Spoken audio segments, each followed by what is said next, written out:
So we've looked at a lot of two-dimensional shapes and terms that we have in geometry. Now we're going to have a look at some three-dimensional ones where, as well as a width and a length, they have a depth as well. Our first classic example is a cube. With a cube, every side of it is a square. The surface area of it is simply the width times the length times 6. So because all the sides are the same and there are 6 sides, to find the surface area, all we've got to do is multiply the width of one of these sides by its length and multiply it by 6. We can even just simply do the width squared times 6 because all the sides are squares. For the volume then, we're going to multiply the width by the length by the depth, or if we have just one of the sides, we can simply cube that in order to have the same result because the width, the length and the depth are all exactly the same. Now an edge is where two faces meet. So for instance, where I'm running my the pointer down now, that is an edge of the cube. The cube has got 12 edges on it all together, 4 here, 4 on the back, and then 1, 2, 3, 4 that join the cube's sides up. It's got 6 faces, so the face is the two-dimensional area that is cut off from the other faces by edges. And then it's got 8 what we call vertices, which are the points at which the edges meet. So 12 edges, 6 faces, and 8 vertices. A cuboid is kind of the rectangle version of a cube. The ends could be squares, but several of the faces are rectangular in shape.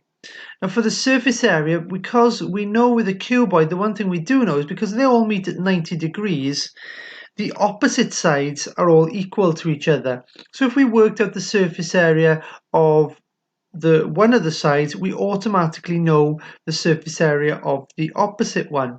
So what we can simply do is the width times the depth. So if this was the width and we multiplied it by the depth of the cuboid, we'd have this area in here. So multiplying it by 2 would give us that one as well.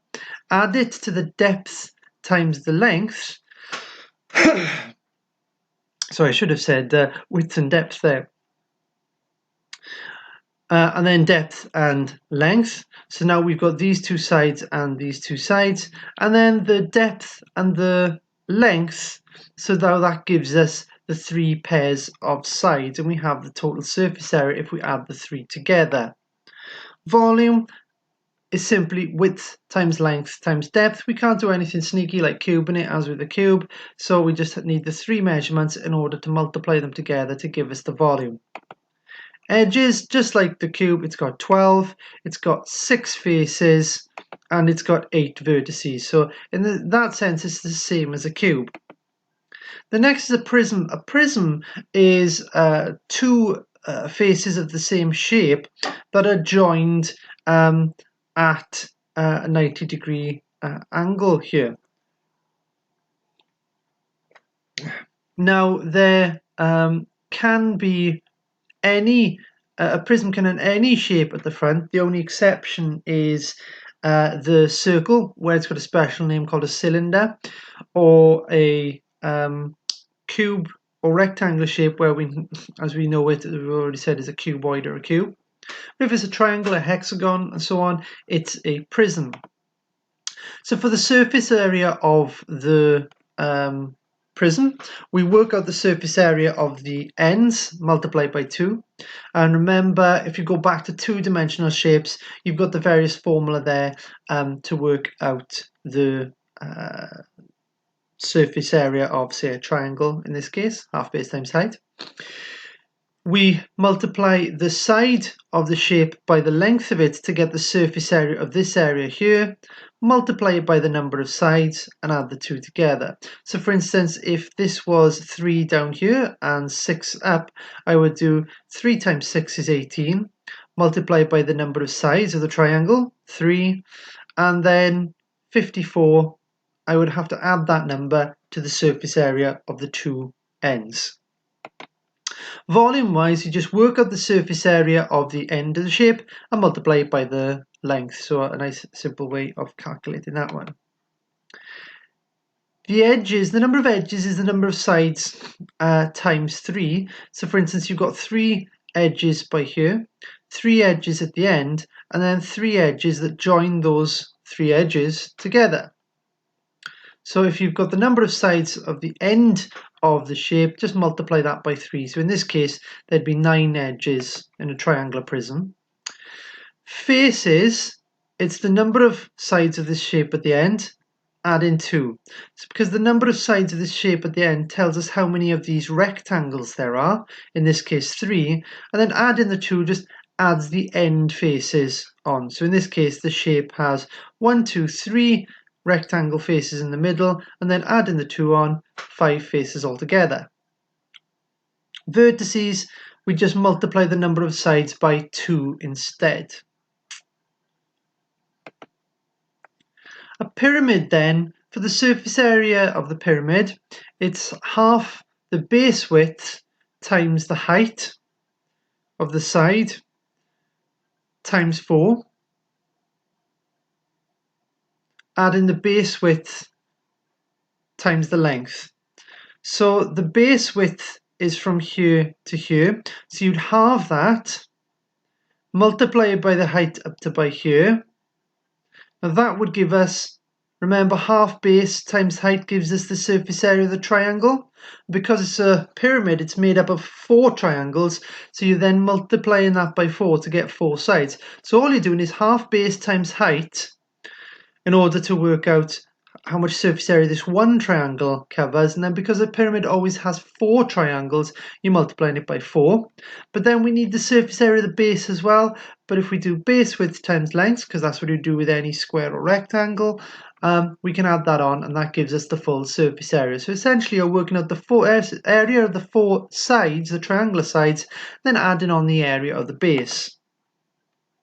Volume then of a pyramid is a third of the base area times what we call the perpendicular height. So the perpendicular height is from the point straight down to the base, not the distance down the slope, but the, as we've talked about in the surface area, but the distance straight down from the what we call the apex of the pyramid, the tip of the pyramid, down to the base. So if you multiply that perpendicular height by the base area by a third, you get the volume of the pyramid. The number of edges it has are 8. The number of faces are 5. Important to remember, because if there was a triangular base, there would only be 4 faces and it wouldn't be a pyramid, it would be a tetrahedron.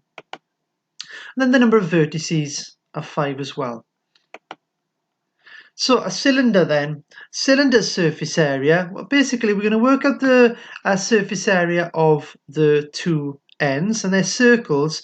So if we need the radius, and if we have the radius, we can do pi r squared for one of the circles, multiply that by 2 pi r squared to give us the surface area of both of the ends. Now the middle is essentially a rectangle that's been coiled around the circles. If you ever make a net of a cylinder and unravel it, you'll see it's just one rectangle with 2 circles on the ends. So working out a rectangle's length, we simply would multiply the width by the length. So the length in this case is just the length of the cylinder, whereas that width of that rectangle would be the distance around the cylinder, a circle, sorry, i.e. the circumference of the circle. And we know from previous videos, the circle definitions videos, that the circumference is 2 pi r. So if we multiply pi r squared by 2, that gives us the end.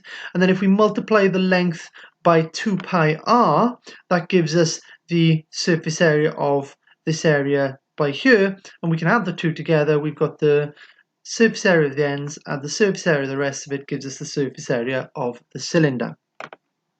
The volume then is simply one of the surface areas at the end, pi r squared, times the whole length. Edges, it's got a 2, one up by here and one down by here.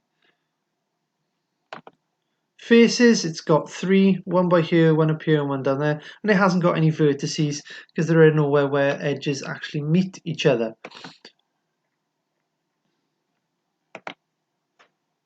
Two other shapes that you don't have to know the equations of, but you have to be able to recognize a name. One of them is a cone, which is kind of like a pyramid with a circular base, and then one is a sphere, which is a ball shape where all the points on the face of the sphere are an equal distance from a central point.